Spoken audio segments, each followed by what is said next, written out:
Imagine a ship stuck at sea with a deadly parasite invading the crew trapped on board. Well, that is the premise of the new, much talked about thriller Sea Fever, starring Connie Nielsen. Take a look. It went into the water. We're all vulnerable to get infected. Those things will spread really fast. We need to quarantine ourselves. I can't see.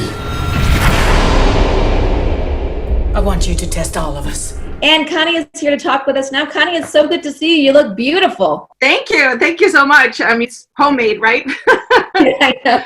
We're all doing the best we can. So let's talk about this movie, Sea Fever. I watched it last night. It had me on the edge of my seat. Obviously, it kind of takes on new meaning with everything that's going on in the world right now. But luckily, this is a fictional story. So tell us a little bit more about the movie and kind of what drew you to this project.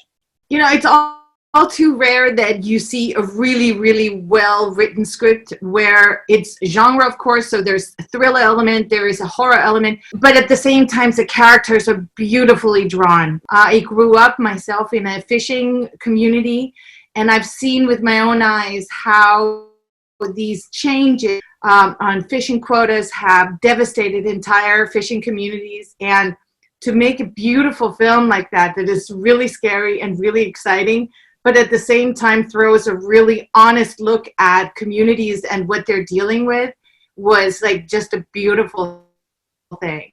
Yeah, I had read that you came from a fishing village, and I thought that must kind of prepare you for the role, affect how you play this role, because you can relate to the story so much more.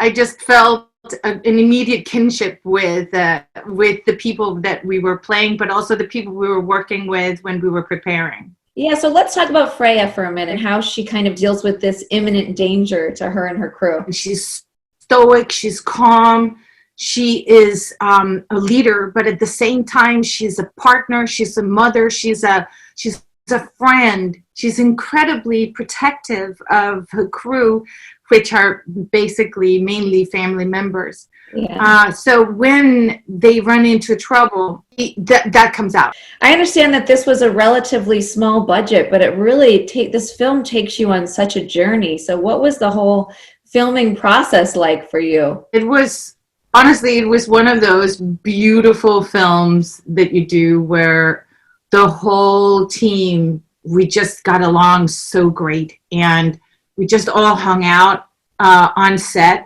After these long days, if you can believe it, we actually would go to dinner together and go and have drinks together, and just exploring Dublin together. It was very sweet. Oh, that's so nice. So Freya was a very strong character. You're going to be reprising the role of another strong character on Wonder Woman 1984. I feel like you're not going to be able to tell me much about it, but at the same time, maybe you can tell me just what it's felt like being part of this franchise. I just feel like women are heroes, and it's all too rare that we see that. And I feel that when Wonder Woman came out, it was the first time that women could just kind of like sit back and feel like they were seeing themselves. Their own energy, their energy was up on that screen. And I know you have a new movie coming out soon too called The Inheritance. What can you tell me about it? Again, it's a story of a family fighting for survival in the middle of the release of some very uncomfortable secrets. Oh boy, well, I can't wait to watch that one too. It has been so lovely catching up with you today. Thanks so much for taking the time to sit down. Very nice to talk with you. Yeah, and you can catch Sea Fever. It's available now on demand and digital. Connie, thanks so much. Have a great rest of your day and stay safe. Thank you so much, and stay safe too.